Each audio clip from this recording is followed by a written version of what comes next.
La cité de Londres. Les Romains en ont parlé les premiers il y a déjà 1900 ans. Nulle part ailleurs dans le monde, vous ne pouvez emprunter aussi facilement de l'argent. Mais ne demandez pas seulement quelques shillings. Personne ne sera intéressé à moins de plusieurs millions de livres sterling. La Bourse de Londres, la Banque d'Angleterre. Des monuments de cette dimension semblent avoir été bâtis pour des hommes comme John Molineux.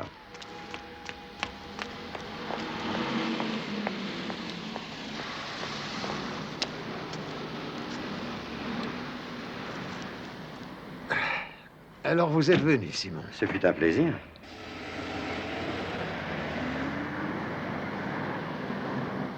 Je dois avouer m'être senti un peu obligé. Ah oui, pourquoi? Parce que vous possédez une importante banque. Pourquoi est-ce que vous m'avez appelé? Simon, je suis menacé. Oh, cette maudite arthrite. J'ai reçu cette carte postale hier soir. Vous? Mais qu'est-ce que ça signifie? Sir John! Arrêtez-vous, chauffeur!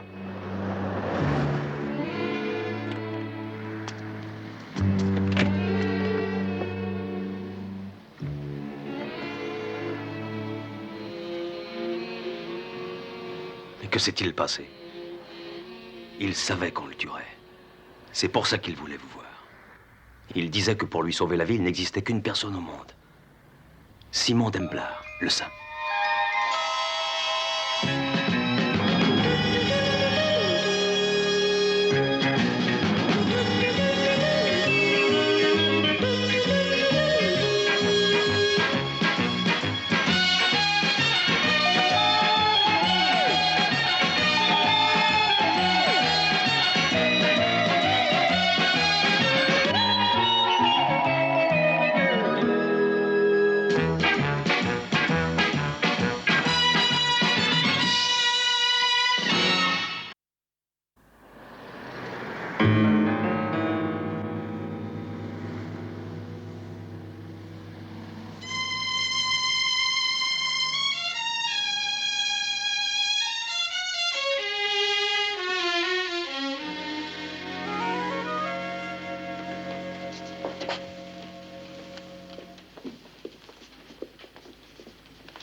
Deux heures.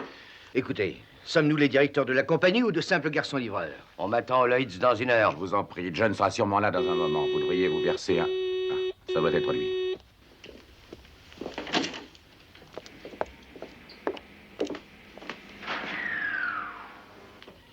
Et c'est exact. Bonjour, Neil. Bonjour. Elliot? Je suis en retard. Non, ça ira. John n'est pas arrivé non plus. Il n'est pas arrivé. De quoi veut-il donc nous parler? Est-ce que l'un de vous a une idée précise de ce que l'on fait ici? Non, aucune. J'ai une importante réunion chez Rothschild à 3 heures. Et commandez-vous? En aucun cas. Ah, je le ferais si j'étais vous. Gilbert, je sais que vous allez devenir maire de Londres ces jours-ci, mais n'anticipez pas sur votre autorité. Oui, allons, je je suis en allons, retard. je vous en prie, messieurs. John a quelque chose d'important à nous dire. Et il viendra en compagnie de Simon Templar. Templar. Quel rapport peut bien avoir la compagnie Holdings avec un homme comme Simon Templar?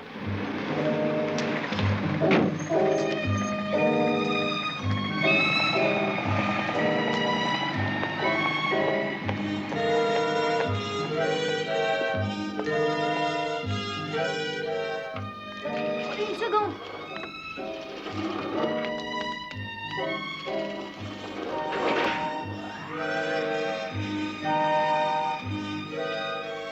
Où allez-vous? Je vais au 15e. C'est bien l'appartement des Kirby. Oui.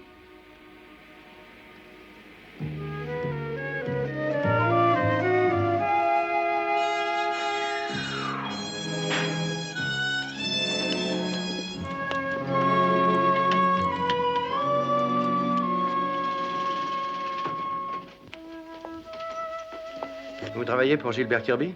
Non. C'est mon père. Ah, monsieur Templar. Je suis heureux de vous voir. Monsieur Kirby? Venez. Mes amis, voici Simon Templar. Voici les divers membres du comité directeur. Elliot Stratton. Monsieur Templar. John Ramsay. Très heureux. Carl Ward. Comment allez-vous? Neil Lamerton. Bonjour. Très heureux, monsieur. Et ma fille, que vous avez déjà rencontrée. Oui, c'est exact. Tout à l'heure. J'ai pris l'ascenseur avec elle. Je croyais que John était avec vous. Oui, il était avec moi, seulement j'ai peur qu'il ne vienne plus maintenant. Je suis profondément désolé de vous annoncer, messieurs, que John Maliner est décédé. Quand? À l'instant, venant ici. Oh, c'est incroyable. Un accident? Non. Mais que s'est-il passé? Il s'est écroulé alors que nous étions en train de parler. Sans doute victime d'une crise cardiaque. Mon Dieu. C'est terrible. Gilbert, vous oubliez que nous devons savoir nous maîtriser, contrôler nos émotions. Monsieur Templar, avec John, il y a maintenant 5 directeurs de la compagnie Holdings qui sont décédés depuis moins de 5 mois. Je sais que John avait l'intention de vous charger de mener une enquête sur cette situation. Quelle situation? Je crois qu'elle est évidente. Ils ont tous succombé à des causes naturelles. John n'en était pas du tout convaincu. Si jamais une enquête était nécessaire, ce qui m'étonnerait, elle serait menée par la police. C'est la dernière chose souhaitable. Pourquoi? À cause de la publicité. Monsieur Templar a l'avantage de savoir se montrer discret. Ah oui, et depuis quand M. Templar évite-t-il qu'on parle de lui en première page? Vous n'êtes pas raisonnable. Toute enquête est inutile. Je crois le contraire. Très bien, nous n'avons qu'à voter. Carl, voulez-vous que Templar fasse une enquête? Non. Ramsay, Non, je préfère que non. Elliot, Oui, je pense qu'il vaut Entendez. mieux. nous ne voulons pas de serment. 3 contre 2. Monsieur Templar, nous rejetons votre aide. Notre travail nous attend. Allez, venez. J'arrive. Neil, ça n'est pas une S'il coïncidence. le faut, Gilbert. John a passé un examen médical il y a juste un mois et il avait le cœur aussi solide qu'un roc. Mon père a commencé. Il est mort en plein comité. La compagnie Holdings venait de lui acheter son entreprise. Et comment est-il mort? Le docteur dit qu'il a eu une défaillance de l'artère coronaire. On l'a emmené à l'hôpital, Anne et moi. Et il est mort un peu avant qu'on y arrive. De qui est-ce que tu parles? Du père d'Eliot. Sa mort avait-elle quelque chose de suspect? Rien à ce que je sache. À quoi pensez-vous donc? Avez-vous déjà vu cette carte? Non. Et vous, elle ne vous dit rien? Rien du tout. Savez-vous si votre père a reçu une carte postale? En tout cas, il ne m'en a rien dit. Ça fait 5 cadavres en quelques semaines. Y a-t-il eu des autopsies? Oui, j'ai tous les rapports ici. Anne vous les montrera. Quand vous voudrez. Monsieur Templar, je suis navré de ce qui vient de se passer ici. Pourtant, croyez-le, j'espérais que votre aide serait acceptée. Mais étant donné que le comité a décidé de refuser... Bon, je vous arrête tout de suite. John Maliner était un vieil ami. Alors je vais me livrer à une enquête sur cette histoire, avec ou sans leur permission.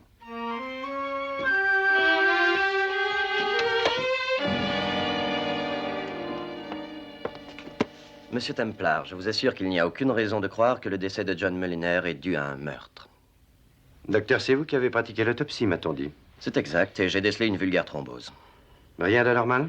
Non, rien. Bien au contraire. John avait autour de 59 ans. Bien entendu, il fumait, mangeait et travaillait beaucoup. Un exemple tristement familier. Excusez-moi, mais un détail a-t-il pu vous échapper? De quel genre? Une fracture du crâne? Une balle dans le cœur? Non, mais a-t-on pu l'empoisonner? Non, ça c'est impossible. Pourtant, une crise cardiaque peut être causée par certaines drogues. C'est exact. Mais si ces drogues avaient été employées, je les aurais trouvées. Je vois. Eh bien, encore merci, docteur. Je suis navré, mais je ne peux pas changer d'avis simplement dans le but d'être en parfait accord avec votre fantaisie.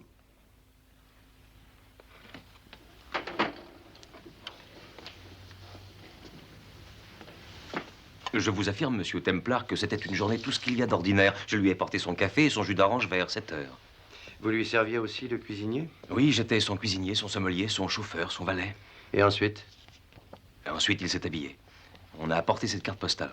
Après l'avoir lue, il vous a appelé aussitôt. Il croyait que les directeurs de la compagnie étaient éliminés un par un et que ça allait être son tour.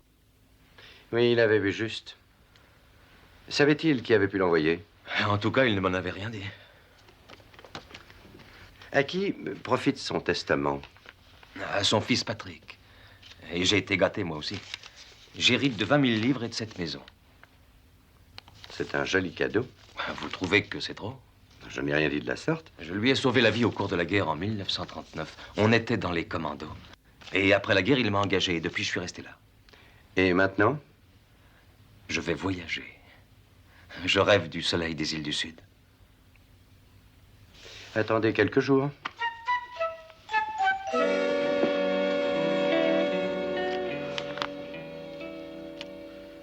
Ça fait 5 hommes qui ont succombé en 5 mois. Tous d'une crise cardiaque. C'est impossible. Tenez. Je pense que quelque part, un maniaque a décidé de se venger de la compagnie Holdings et il essaie d'en tuer tous les directeurs. Alors, quels motifs peuvent le pousser à se venger? Est-ce que la compagnie Holdings a eu des agissements qui puissent motiver une vengeance de quelqu'un? Je crois que l'absorption récente de 2 usines a créé des remous assez sérieux. Tu penses sans doute à la chute de ce mur, hein? Pourquoi? Que s'est-il passé? Oh, le mur d'une usine qui s'est effondré. Il y a eu un ouvrier tué et un autre grièvement blessé. Et la compagnie était responsable? Et le père d'Eliott savait que le mur était en mauvais état, mais il a retardé sa démolition. Jusqu'à quand? Jusqu'à ce qu'il soit trop tard. Oui, ça devient plus clair. Est-ce que la victime a de la famille, un fils par exemple? Un parent qui voudrait tous nous tuer? Ça semblerait très logique.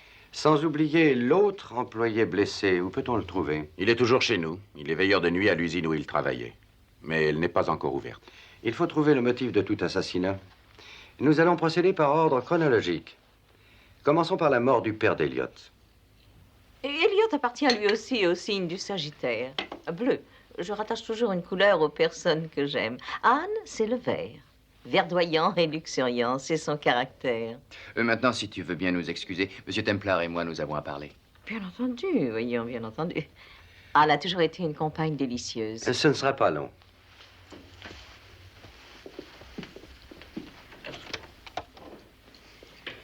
Si nous regardions nos photos de famille, je vous les ai peut-être déjà montrées. Oui, mais je les reverrai volontiers. Oh, qu'elle est gentille. Et voici William. Il avait reçu une montre comme cadeau pour le 20e anniversaire de la création de l'usine Stratton qui lui appartenait. Il avait l'estime de tous ses employés et ils l'ont toujours bien aimé. Je suis si seule sans William. Elle est comme ça depuis que mon père nous a quittés. Et je vous demanderai de l'excuser. Je n'ai toujours pas fini de classer ses papiers, mais après ce que vous aviez dit, j'ai fait une petite recherche et j'ai trouvé ça.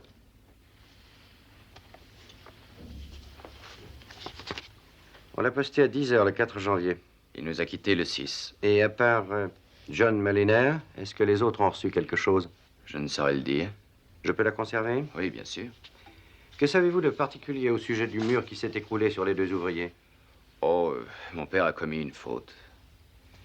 Il voulait l'abattre un jour ou l'autre, mais il a été appelé à Manchester et pendant son absence, le mur s'est effondré. Il ne se l'est pas pardonné.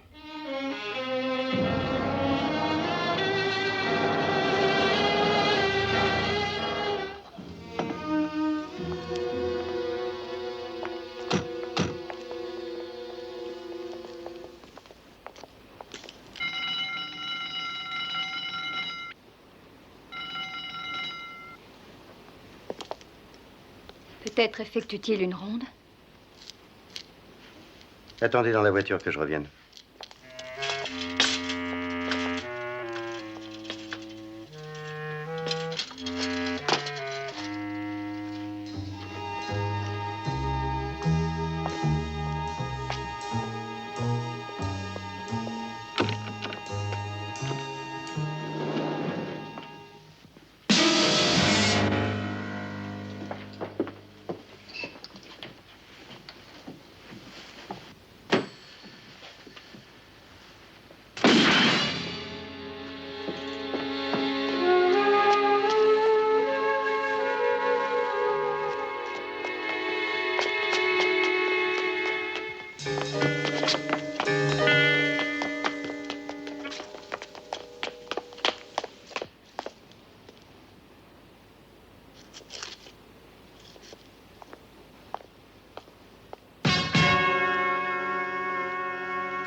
Que s'est-il passé? Oh, Simon, un homme est sorti. Il courait, il était armé, il s'est enfui quand j'ai crié.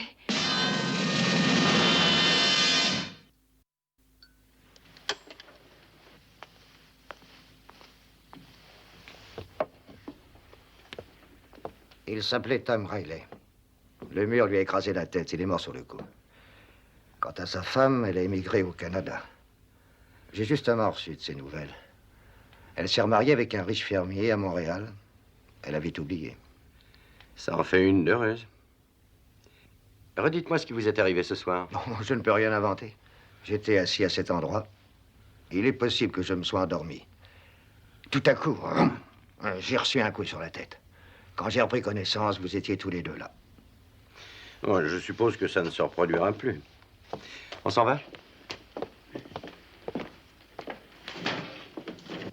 Le comité de direction avait décidé à 3 contre 2 que Templar ne devait pas enquêter. Neil, je vous l'ai déjà dit, Templar veut retrouver l'assassin de John.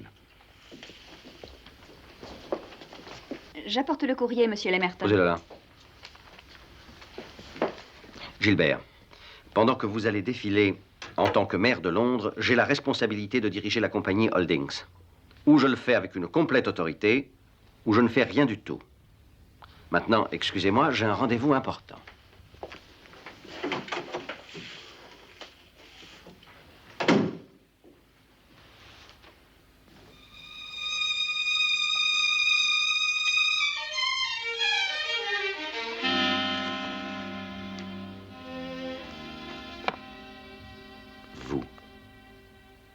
Mon père l'a trouvé dans le courrier de monsieur Lemerton. Et comment Lemerton a-t-il réagi? Je n'en sais rien. Est-ce qu'il l'a lu? Non, je crois que non. Nous devons le prévenir. Il a dit que son organisation de charité le réclamait. Lemerton assure la présidence de cette organisation. On inaugure un nouveau local, il doit y être en tant que président. J'ai peur qu'il soit trop tard.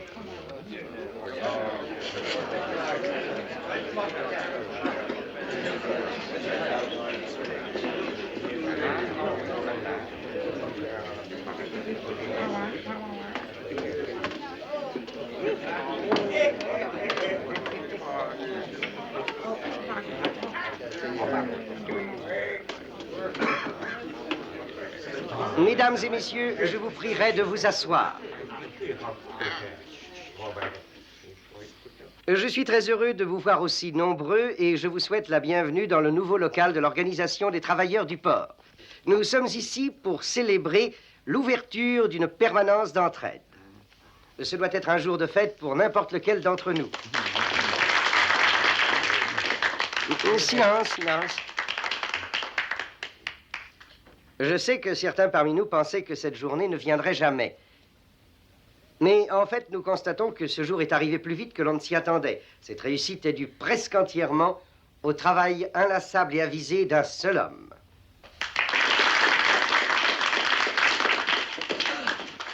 Cet homme, vous le savez, est notre distingué président, M. Neil Lemerton, qui, pendant 5 ans, s'est dévoué d'une manière exemplaire, consacrant une grande partie de son précieux temps à la construction du local où nous nous trouvons. Et c'est maintenant avec un grand plaisir que je lui demande de déclarer que notre maison est officiellement ouverte à tous les travailleurs du port. Monsieur Lemerton?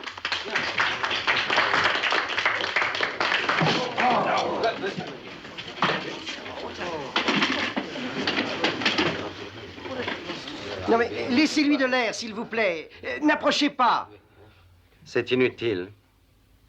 Il est mort.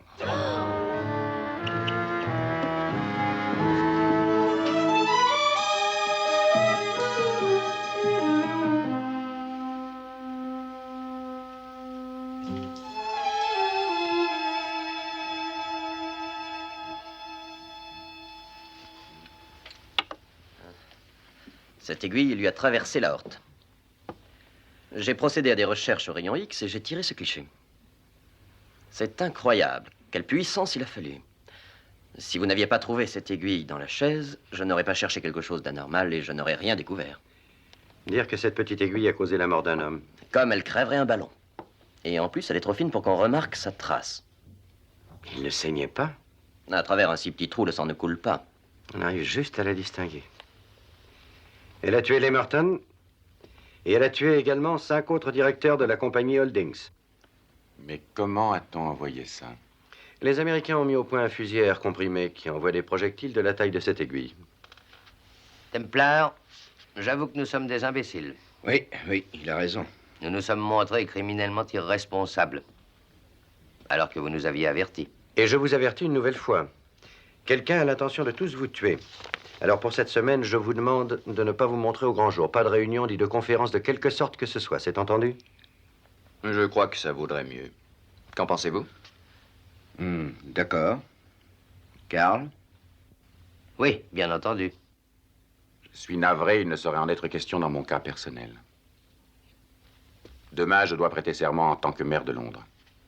La cérémonie a de solides traditions, dont une qui précise que le maire doit se présenter en personne. Oui, eh bien, ça complique les choses. Plus que vous ne le croyez. Ceci est arrivé ce matin.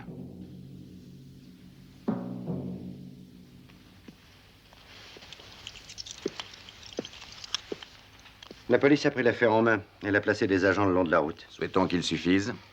Merci. Il n'y aura aucun danger tant que vous serez dans le carrosse. Oui, mais je devrais sortir du carrosse, Simon. J'espère que mon mandat ne sera pas interrompu aussi vite. Je pense que l'endroit le plus dangereux sera l'estrade où il va se tenir.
Jusqu'ici, rien du tout.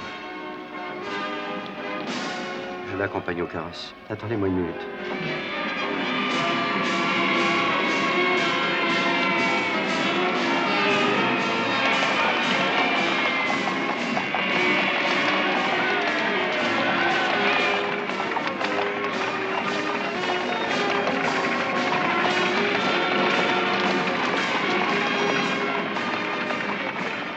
Monsieur le maire pourrait adopter le sourire, peut-être. Je vais essayer.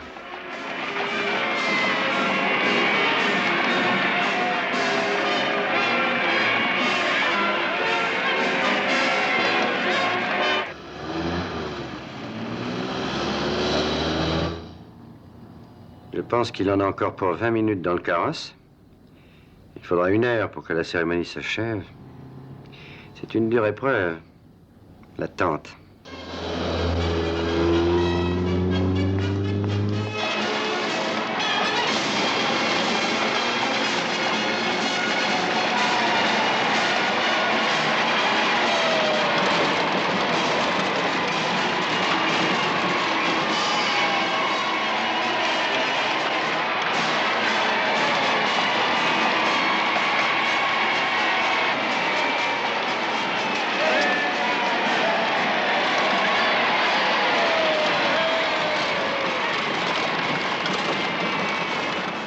Ceci est irréel.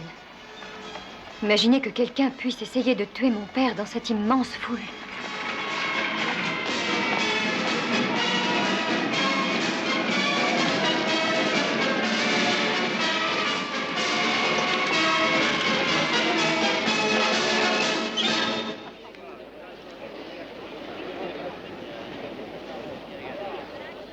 Nous avons 1 heure d'attente maintenant.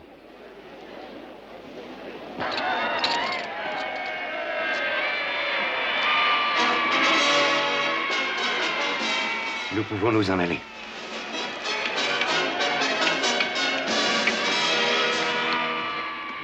Excusez-moi. Qu'est-ce que c'est? Je suis navré de vous déranger, mais est-ce que vous avez du feu? Ah oui, j'en ai. Et rendez-moi ma canne. Oh, pardon, j'ai eu peur qu'elle tombe. Je ne laisse jamais tomber ma canne. Tenez, voilà. Merci. C'est le maire qui se pavane.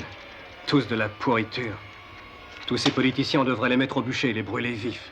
Oui, je pense que vous avez raison. Merci. De rien. Est-ce que je peux vous aider? Non, ça ira.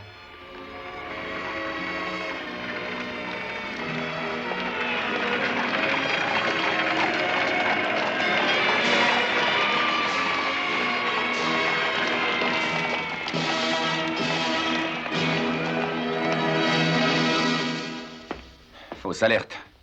Oui, peut-être. Oh, Que se passe-t-il? rien du tout. Je me suis piqué. 1 minute.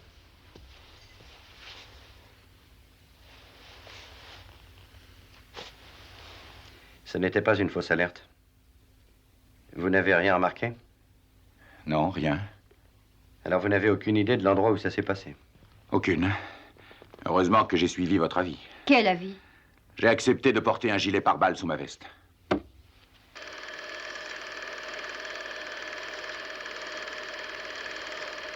Par mesure de précaution, j'avais de nombreux hommes caméra au point qui étaient répartis tout le long du parcours.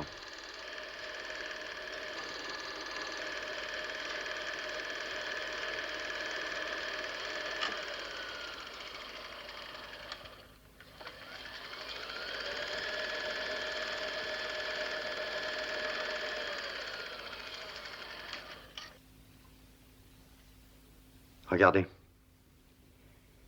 Regardez la longue vue. Le tireur est cet homme qui se trouve sur le chariot de la compagnie Holdings. C'est notre homme.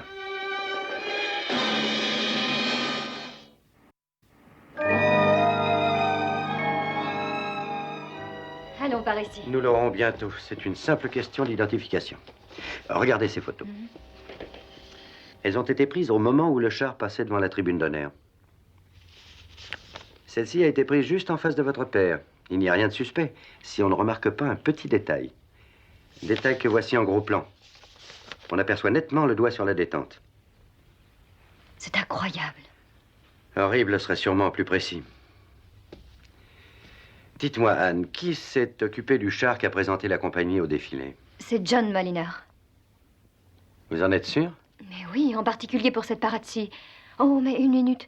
En ce qui concerne les détails qui n'avaient que peu d'importance, il les a confiés à Jim Codray. Codray? Le loyal et fidèle serviteur qui a réussi à hériter de sa maison. Il est temps d'aller lui rendre visite. Où allez-vous? Chez Codray, voyons. Je pars pour 1 heure. Je laisse quelques-unes des photos ici. Surveillez-les bien, voulez-vous?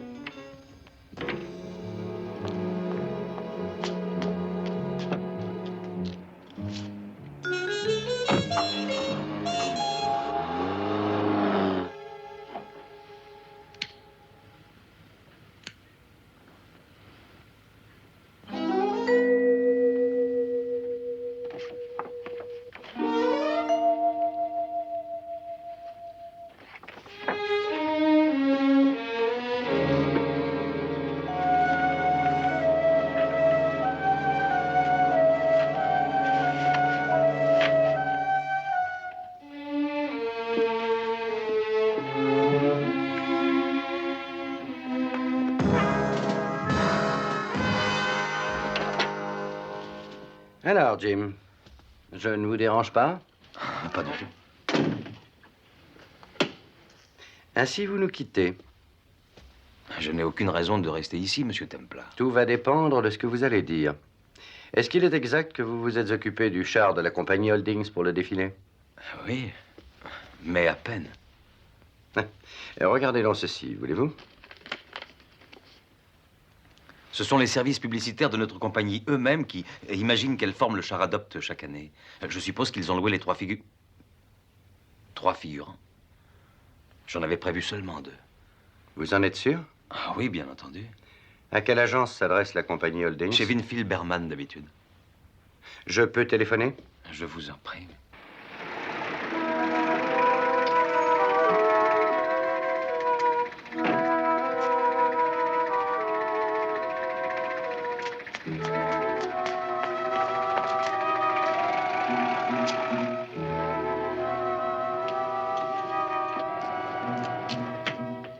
Oh, mademoiselle Kirby. Bonjour. Je passais justement dans le quartier. Je suis venue dire bonjour. Mais je vous en prie.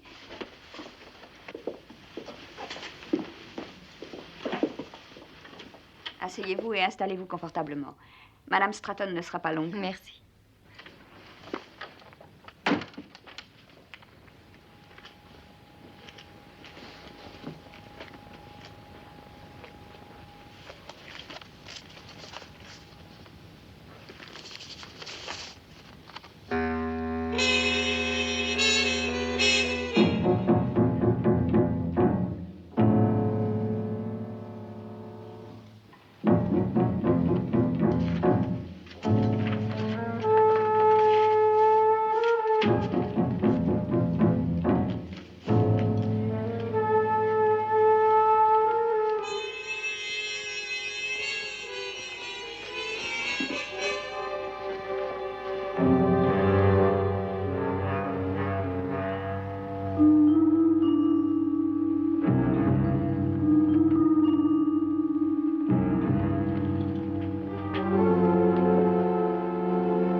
Alors, Anne, je suis ravi de vous voir chez nous.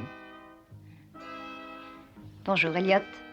Dites-moi, Anne, voudriez-vous m'expliquer ce que vous êtes allé faire dans mon laboratoire? Je pensais y trouver une cigarette.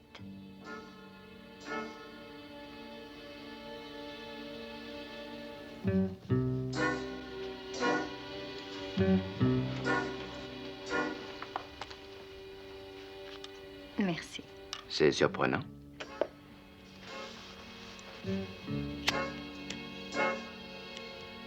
J'étais justement dans le quartier, je suis venue vous rendre visite. C'est gentil. Malheureusement, j'ai complètement oublié que j'avais un rendez-vous et je dois absolument partir maintenant. Vous avez une seconde. Non, Elliot, j'ai peur que non.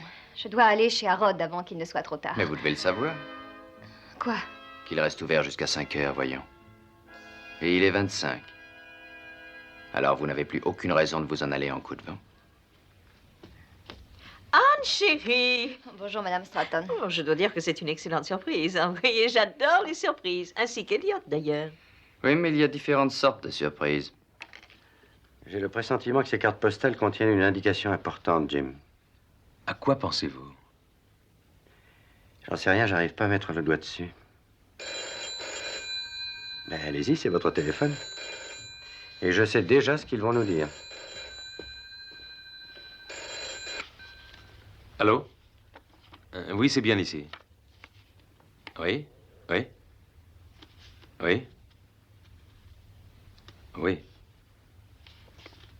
Et l'autre? Ah, c'est son nouveau numéro. Bien, merci. Ils avaient engagé seulement 2 figurants. Mais nous avons leur nom et leur adresse. C'est le troisième homme que je veux. Mais ces deux-là nous seront utiles. Ils peuvent nous rendre service. Il est possible que notre homme ait fait une légère faute. Non, ça j'en doute. Je crois l'avoir trouvé. Hein? C'était pourtant devant mes yeux et je n'ai pas su regarder. Qu'y a-t-il? C'est Elliot Stratton, le criminel. Oui, nous avions toujours l'habitude d'aller à l'étranger 2 ou 3 fois chaque année quand ce pauvre William était en vie. Voyager seul à mon âge, ça me paraît très risqué. On ne sait jamais ce qui peut arriver lorsqu'on se trouve loin de chez soi. Qu'est-ce que vous en pensez? Vous avez raison. Et de nos jours, le simple fait de se déplacer d'un pays à un autre soulève de nombreux problèmes de paperasserie. Les autorités semblent faire exprès de dresser des obstacles sur notre chemin. Quand nous étions en Grèce l'année dernière, ma chère, il a fallu plus d'efforts pour quitter le pays qu'il n'en faut pour sortir de prison. N'est-ce pas, Elliot? Oui. Je dois m'en aller. J'ai tellement de choses à faire. Il faut que je vous parle. Alors parlez. Mais voudriez-vous aller répondre? Elliot, chérie, ne dis pas de sottises. Tu sais bien qu'on ne me téléphone jamais. Je reviens tout de suite.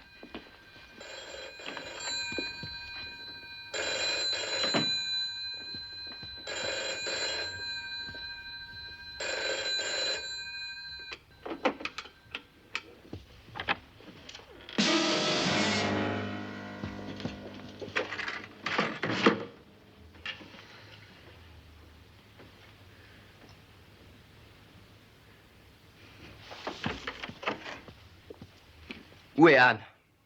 Elle vient de sortir. Elle est partie en courant sans même me dire au revoir.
Ils ont bu chacun une tasse de thé et Anne est sortie tout à coup.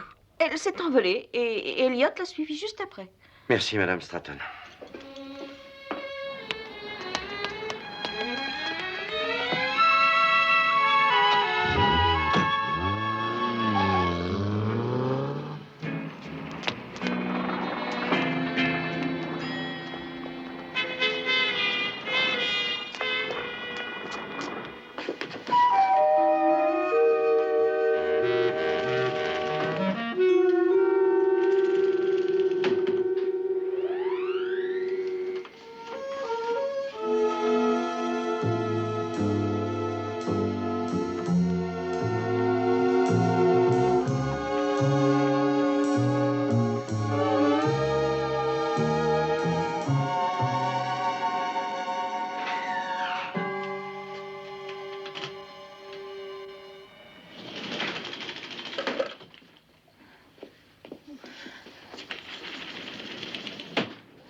Surprise. Vous auriez dû vous rendre compte que j'arriverai le premier. L'autobus est très lent. Oui, mais... Est-ce que vous aviez une clé? Ma chère Anne, cet ascenseur a une serrure ridiculement simple pour un homme qui possède mes extraordinaires talents. Non! Écartez-vous. Des talents qui maintenant sont connus de vous, j'en ai bien l'impression. Comment avez-vous su, Anne? Dites-moi comment. Votre montre vous a trahi. Comment ça? Je l'ai vue sur une photo du défilé. Mais oui, bien sûr. Il y a toujours un détail que l'on néglige. Laissez-moi, Elliot. Je saurais me taire. Oh, je le sais bien. Mais je veux en être sûr. Oui. Oui, oui. Et pour toujours.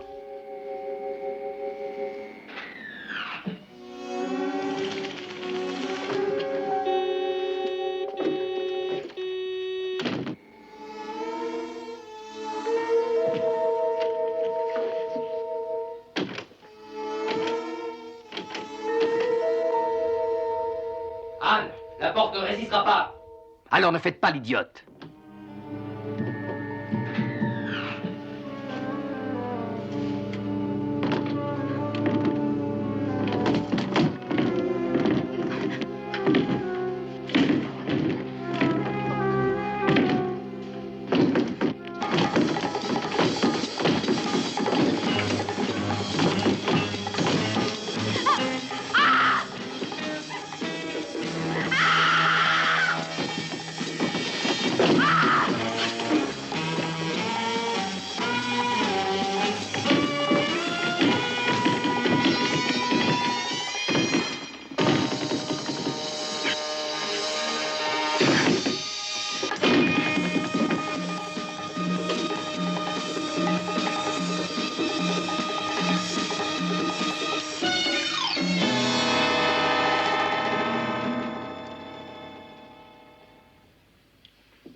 Elliot, ils vous arrêteront.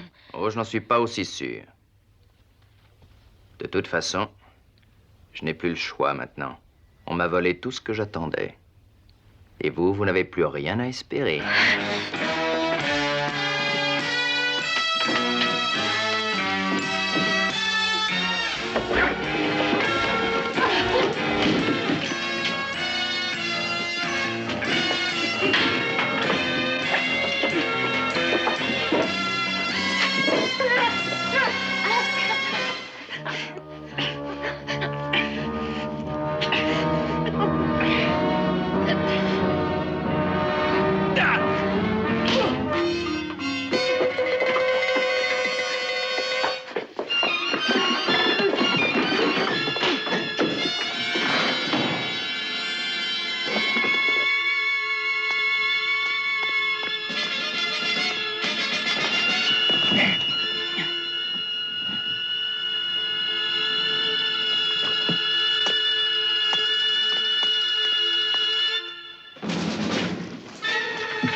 Oh, Simon, c'est horrible. La compagnie Holdings a acheté l'usine Stratton il y a presque 1 an. Et alors je crois qu'Elliot s'est imaginé que nous lui avions volé son héritage. Et il avait tort? Stratton était presque entièrement ruiné, certainement à cause de sa santé. J'ai l'impression qu'Elliot a commis une erreur. Je crois qu'il était persuadé que la compagnie Holdings avait tué son père. Voilà, vous avez trouvé le motif. Je suis curieuse de savoir ce qui vous a dirigé sur la piste d'Elliot. Une maladresse. Elliot ne voulait pas paraître suspect. Alors il a fait croire que son père avait été assassiné, lui aussi. Il a prétendu que son père avait reçu une carte postale. Celle-là. Je ne comprends toujours pas. Regardez le cachet de la poste. La date indiquée est le 4 janvier. Oui, et regardez le timbre. Qu'a-t-il de spécial? Ce timbre n'existait pas encore au mois de janvier. Il est entré en service en juillet. 6 mois après qu'on ait posté cette carte, si l'on se rapporte à la date. Conclusion, le tueur a cru bon d'employer un faux tampon postal. Et Elliot Stratton était sûrement ce tueur.